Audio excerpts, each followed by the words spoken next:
Welcome to our third session of today's activities.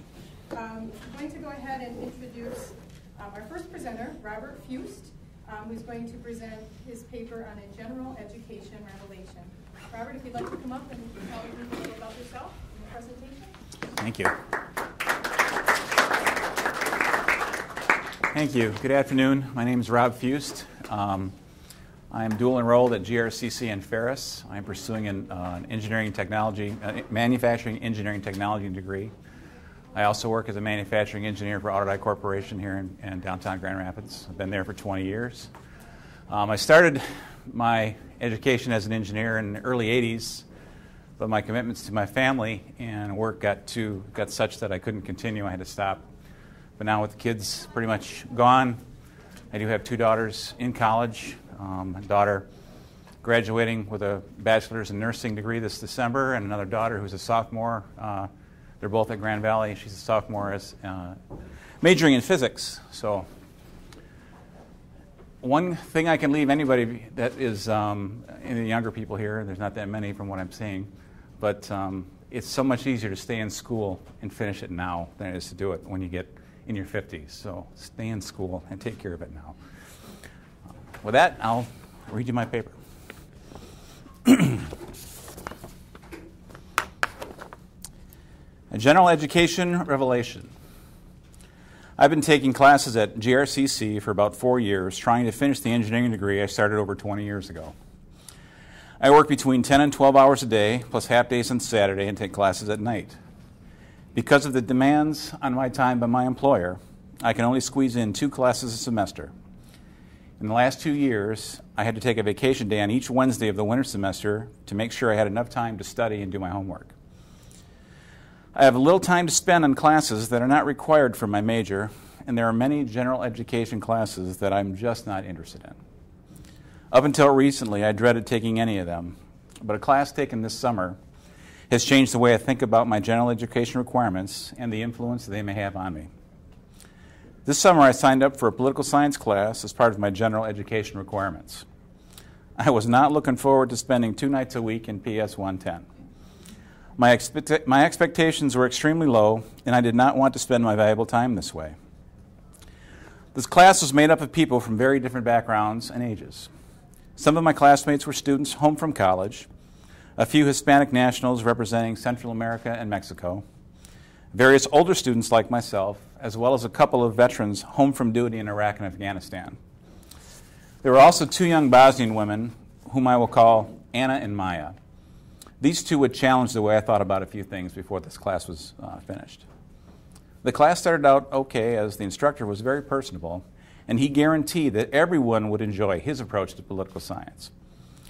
He explained the course requirements, which included an oral presentation on any subject as long as it was related to government in some way. This did not seem to be a very difficult assignment, and I was already turning some ideas over in my head. The presentations were to be done during the last 2 weeks of class, and we were all required to attend. The class went quickly, but not quietly, as there were many spirited discussions and debates about our government. The diversity of the class provided many different opinions based on their experiences and ideals.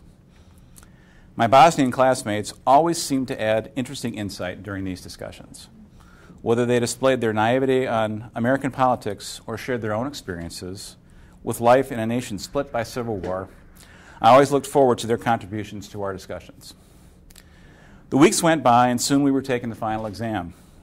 With the finals complete, it was time for the oral presentations. I was one of the first to present, and all went smoothly. Now I would have to spend the next 3 class sessions listening to everyone else's presentations.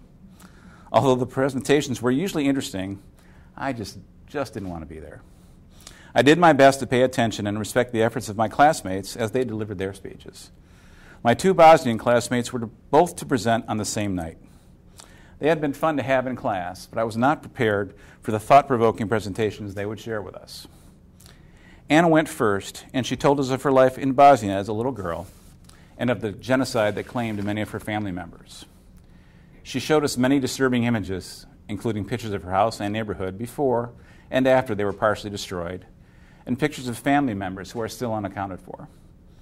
At this point, Maya was so overwhelmed that she left the room in tears. Anna continued and showed us a picture of President Bill Clinton. She illustrated why he is a hero to her and the Bosnian people. She explained that in Bosnia, Clinton is revered for his role in ending the war there. She went on to say that many Americans were too caught up in the Monica Lewinsky scandal to acknowledge the cessation of violence in Bosnia and the role our president had in stopping it. I guess she was right, as I remember very little of the signing of the U.S. brokered Dayton Peace Accords, which brought about the end of the war in Bosnia. The presentation given by my other Bosnian classmate, Maya, echoed the viewpoints and horrors presented by her friend Anna. Together, they painted a very different picture of a president I considered morally corrupt. As I sat and thought about what they had said, I started to realize that I had rarely considered the influence of U.S. political pressure on the war in Bosnia. I had not given this president his due for his role in this critical issue. I was caught up in the Monica scandal, as many of us were. It wasn't the promiscuousness of our president that bothered me.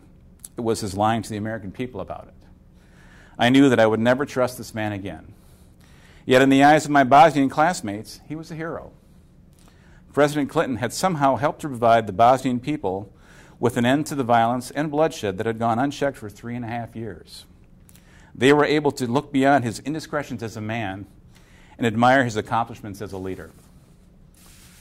This was a revelation to me. Had I been too upset with the perceived immoral conduct perpetrated by this man to acknowledge an accomplishment of this magnitude? How had I missed it?